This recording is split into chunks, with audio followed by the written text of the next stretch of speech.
Shalom, bien-aimé de Dieu. Je suis le pasteur Jason de l'église Rehoboth de Plateau. Je rends grâce à Dieu pour la vie de ces éminents serviteurs et servantes de Dieu qui nous ont bénis tout au long de la semaine passée au travers de ces différentes exhortations qui nous ont fait énormément de bien. Et nous allons continuer dans ce élan cette semaine avec notre thème de la semaine qui est les bienfaits de la parole. Et notre thème du jour, la parole donne la vie. Notre texte de base, 1 Jean 1, verset 1. Je lis la parole au nom du Seigneur Jésus-Christ.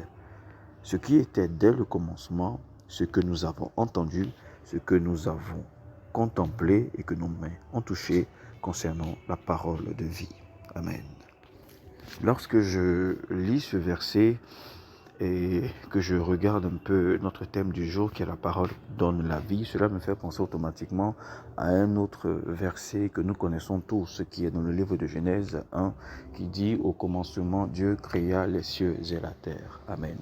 Dieu créa les cieux et la terre au travers de sa parole qu'il a relâchée. Lorsqu'il a relâché cette parole, cela a activé une puissance qui a créé la vie.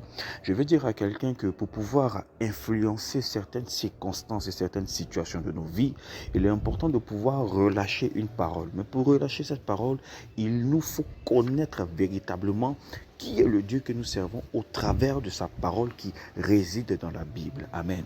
La Bible est un trésor qui nous a été donné dans lequel résident des instructions précises que notre Père nous a données pour pouvoir conduire notre vie afin de pouvoir produire de réels résultats.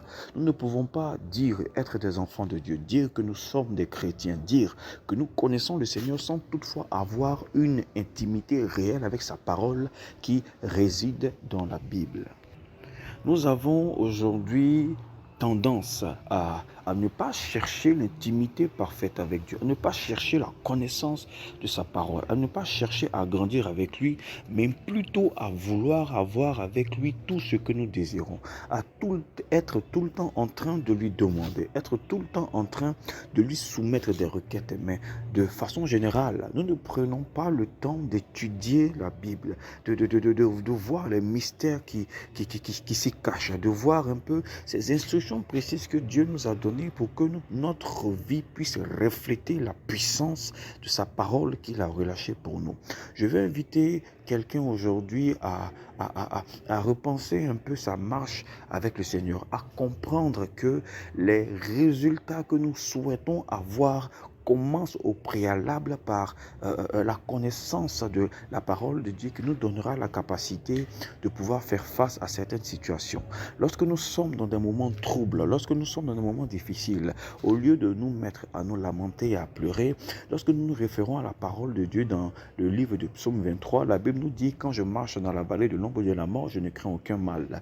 La connaissance de cette parole nous donne la capacité de faire face à cette situation. Pourquoi? Parce que lorsque tout va mal et que tu sais que ton livre, la parole de Dieu dit dans Psaume 23 que quand je marche dans la vallée de l'ombre de la mort, je ne crains aucun mal, tu as la capacité de pouvoir commander à ta situation et dire, situation, peu importe le degré de négativité que tu manifestes, la Bible me dit, lorsque je marche dans l'ombre de la vallée de la mort, je ne crains aucun mal, car l'Éternel est avec moi, car Dieu est avec moi. Amen. Et c'est cette connaissance qui nous permet de pouvoir faire face aux circonstances, et cette situation qui nous permet de pouvoir prononcer une puissance qui va produire la vie comme l'Éternel l'a fait au commencement et les cieux et la terre ont été créés.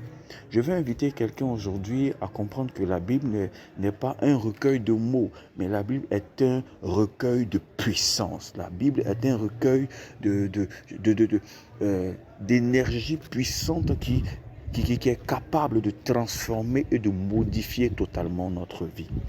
Nous devons aujourd'hui être ce genre de chrétiens qui ont l'habitude de méditer la parole lorsque nous ouvrons nos yeux le matin. La première chose que nous devons faire, ce n'est pas de prendre notre téléphone, ce n'est pas de faire autre chose, mais c'est avoir l'habitude d'ouvrir la Bible, de consulter les Écritures et de confier notre journée à Dieu. Et les choses que nous désirons avoir, nous pouvons les demander bien plus tard. Mais il nous faut avoir cette intimité réelle avec la parole de Dieu. Amen. La Bible nous dit dans le livre de Psaume 119, verset 105, « Ta parole est une lampe à mes pieds et une lumière sur mon sentier. » Amen.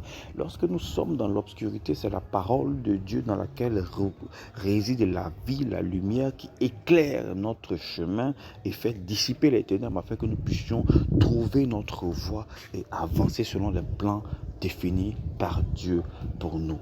Je veux que nous puissions comprendre, même si je dois me répéter plusieurs fois, que nous ne pouvons pas être des chrétiens véritables sans avoir une intimité réelle avec la Bible, avec la parole de Dieu.